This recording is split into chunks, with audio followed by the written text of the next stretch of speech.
This is a lot. I just be going overboard.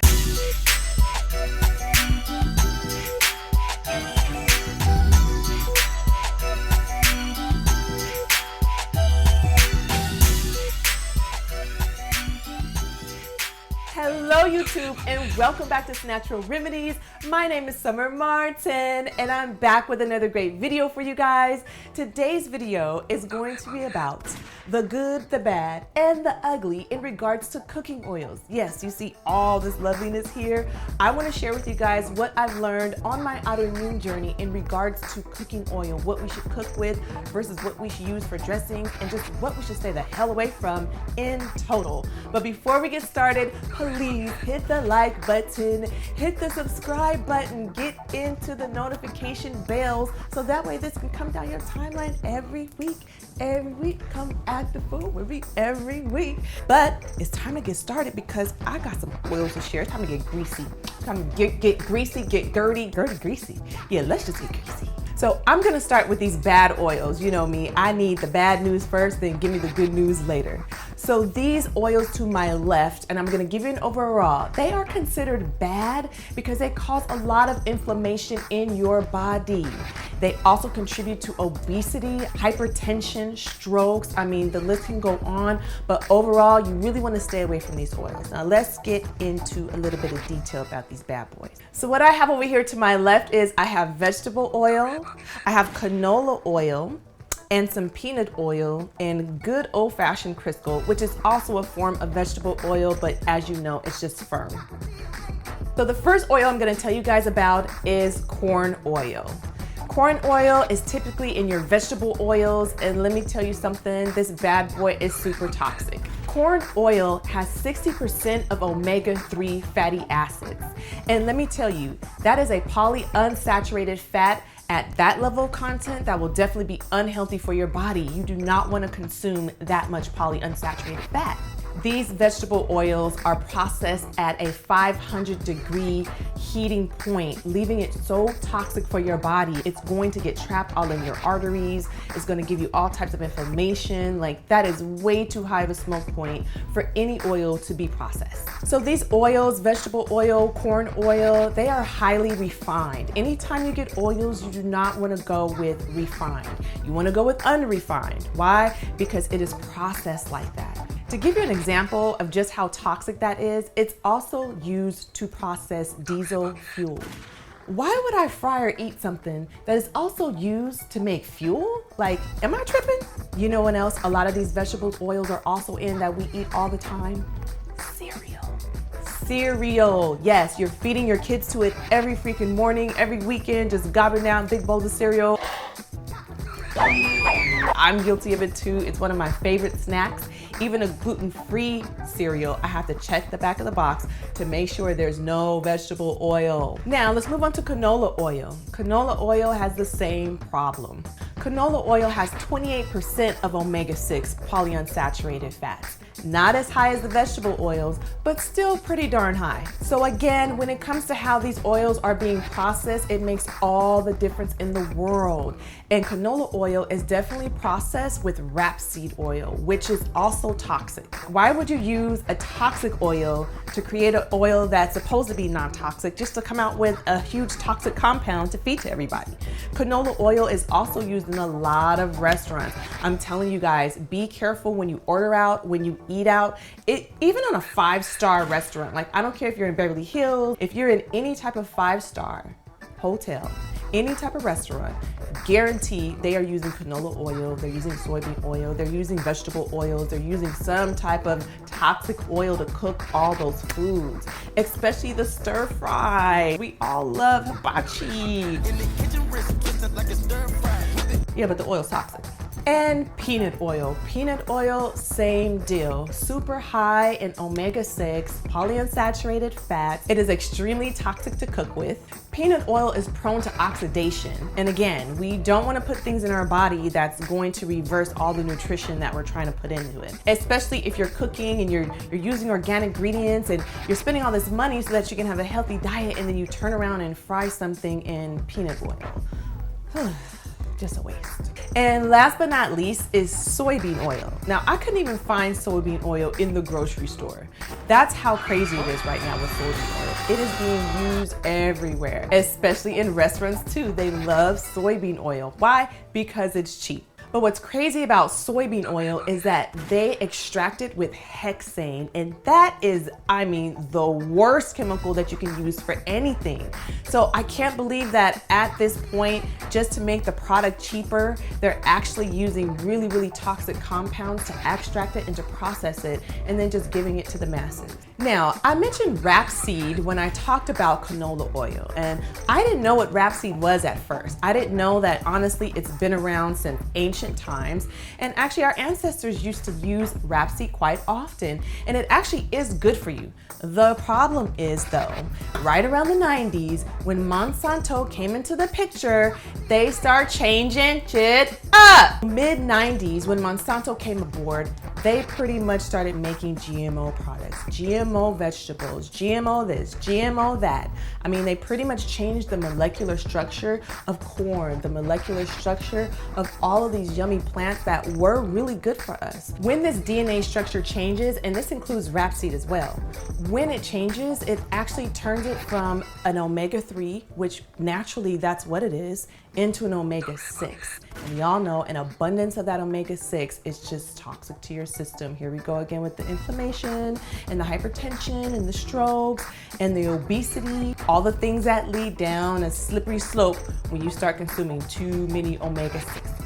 So it pretty much turns all these polyunsaturated fats into a trans fat. That trans fat gets stuck into your arteries, it gets stuck into your belly region, it causes inflammation, it throws off your hormones. Before you know it, you have all kind of problems going on and you don't even realize it's the favorite restaurant you might be eating at, or just a simple oil that you've been cooking with at home.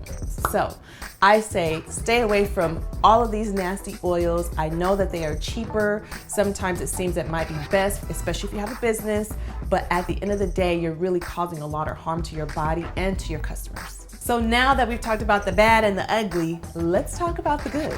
To my right, I have coconut oil, safflower oil, sesame oil, the famous avocado oil, and the star of the show, olive oil. So I'm gonna start with coconut oil. Now, when it comes to coconut oil, there's a little bit of a battle going on, I found in my research. You know, people are like, oh, it's really not that healthy for you. It's really fattening. You really shouldn't consume it. But what I find with coconut oil is it has to be unrefined. I know you see that on the label all the time. I used to think like, well, what the heck is the difference? Well, I kind of think of it like fuel nowadays. Like, all of our gas has to go through a fuel refinery, an oil refinery, in order for it to become fuel. There's a lot of processing going on and a lot of chemicals to mix up to make our fuel. So everything out of the refinery is like stuff I want to stay away from, right? So if this is refined, that means the coconut oil is also going through some form of a process where it's probably some hexane and probably some other chemicals that they're using to process it. So stay away from that. Get virgin coconut oil that is unrefined. Coconut oil is filled with lauric acid and medium chain fatty acids, which are super healthy for your body, healthy for your heart, healthy for lowering your cholesterol, healthy for managing bad cholesterol. You know what else coconut oil is good for? Your teeth. You can coconut pull with this bad boy, which pretty much means you take a tablespoon of coconut oil, swish it around your mouth for 20 minutes. Yes, get it all up in your teeth. It actually pulls all the bacteria, viral infections, like anything going on in your mouth, it pulls it out.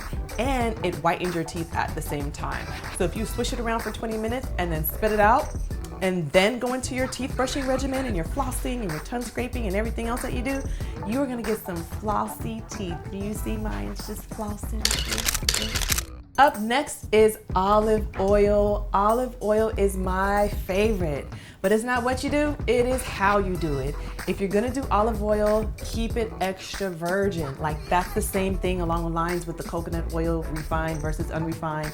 You wanna keep it extra virgin. That's when you're gonna get it cold pressed. It's not gonna be processed, it's not gonna be mixed with anything. It can maintain its omega-3 status without converting. So definitely stick to extra extra virgin olive oil, and you can cook with this, but the smoke point is kind of in a medium around 375. Don't try to cook this, don't try to fry with it. That's gonna be way too heavy for this. This is something like a low saute that you wanna do if you're gonna cook with the olive oil. And it's also great for baking. Like, you can also do the same thing with the coconut oil. Wonderful for baking, but again, if it's a recipe that you can bake at that 375 level, then you're good. Now, another thing with olive oil is it's always better to just eat it. And what I mean by that is make your dressings out of it for your salads. If you need to put some on some bread, maybe with a little garlic, replace it with butter. Like, this is really best, in my opinion, if you eat it. And if you get a good extra virgin olive oil, then it's gonna be grassy. Like, the texture and the flavor is gonna be so good. Also, ladies, this tip is for you. It is great for your breast. I mean, if you put this on your breast and just massage your breast every single day, it's proven to help lift your breasts, firm your skin, and keep very youthful looking breasts. I mean, like, I love olive oil on the breasts. Now let's talk about avocado oil. I love avocado oil. It's not only great for your hair, it's great for your skin. Avocado oil is just something special when it comes to omega-3s. First of all, it has an extremely high smoke point. So you can cook with this, you can fry in this, you can just go ham with the avocado oil when it comes to cooking. Avocado oil also has oleic acid, which is great for heart health. Avocado oil is also great for lowering cholesterol and managing bad cholesterol. And the neat thing about avocado oil is it has zero flavor. It is neutral, so you can really do what you like with it. Unlike the other oils, they really do have their own strong flavor, and it can kind of change the taste of your dish or whatever you're trying to do with it. So avocado oil is that neutral one that I love cooking with the best. Now, just make sure with avocado oil, like all of these, you keep it unrefined, keep it cold pressed, keep it organic, non-GMO. You have to read your labels when you're buying oils. And another oil I have here is safflower oil. I've been seeing this pop up on a lot of some of my labels. It's rich in omega-3 fatty acids. It's also low in saturated fat. And this one is another great one for the heart. It really protects your heart. Another great thing about this is it's great for weight loss. It's kind of like a little hidden secret. It actually helps curb your appetite, which I think that is a huge contributor when you are trying to lose weight. Interesting enough, it's also really great for diabetes. It manages that sugar level in the body so that you're not always spiking every time your body starts processing something. So I really like this. If you have diabetes, get some safflower oil in your diet. And I have sesame oil. Oh my goodness, I love the taste of the sesame oil. It is so good. It is great on salads. Anything you cook after it's done, just drizzle some sesame oil on your rice or some sesame oil on your vegetables, and it just changes the game. But this is great, high in omega-3s, a very, very healthy oil. I like to buy this imported from Japan, okay? Do not be afraid to buy products that are imported. The Monsanto industry alone is here and it's legal in America. It's not legal in other countries though. So don't be afraid to buy imported. I love my Japanese brothers and sisters. I will buy their products all day long. However, when it comes to sesame oil, it's not necessarily for cooking. It has a very, very low smoke point. And sesame oil is like most of these good oils. It is great for good cholesterol and great for battling bad cholesterol. So another great one for the heart for me. Oh, and I have one more oil. The next star. Grapeseed oil. I do a lot of cooking with my grapeseed oil. It is just a fave for me. But just like I talked about with these bad oils, you have to make sure that the grapeseed oil is cold pressed and organic, because if not, it can have up to 70% of omega-6s in it. So you don't want to overconsume grapeseed oil, especially if it's not gonna be unrefined. After grapeseed oil is processed with hexane, which pretty much leaves it toxic, you're left with like this mutated strand of grapeseed oil. And we already know we don't want to put anything mutated that's pretty much like a genetically modified fruit or vegetable. You don't want it in your system. We are whole beings with fully molecular structured cells. We don't want to consume things that don't have fully molecular cells. Otherwise, our bodies don't know what to do with it and they go into the attack. They start attacking your body because it's like, what is all this stuff? Hence, enter autoimmune conditions. But yes, grapeseed oil, one of my faves. definitely give this a try. Give all of these good oils a try. I'm telling you, it will make a big, big difference in your cooking regimen at home.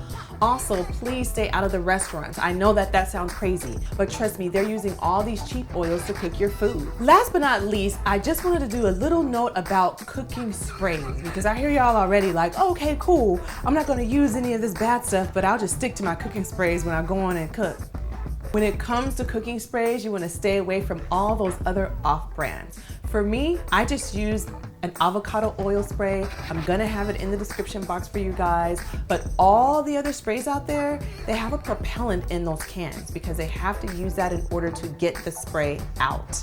And this brand does not use any propellants. So again, we're gonna keep it clean, we're gonna keep it good and healthy to help battle inflammation and help battle our autoimmune conditions and keep them at bay. So that was my video, you guys. I hope you enjoyed all the great details here about good cooking oils, and let me know if there's some oils up here that I could be cooking with too to keep myself healthy. Shoot, I like learning too. Like, sharing is caring. Please hit the like button, please hit the subscribe button and that notification bell so that you can get the new videos down your timeline. If you made it to the end of this video, please give me 3 green hearts in that comment section to let me know you rolled with your girl all the way through. Anyways, I hope you all have a wonderful day, have a blessed day, and I will see you soon. Peace, peace, peace. Stop right there, stop. Greasy, greasy, greasy. I mean, can I get some brightness? Greasy, Gertie. Could you give me a little scroll right there?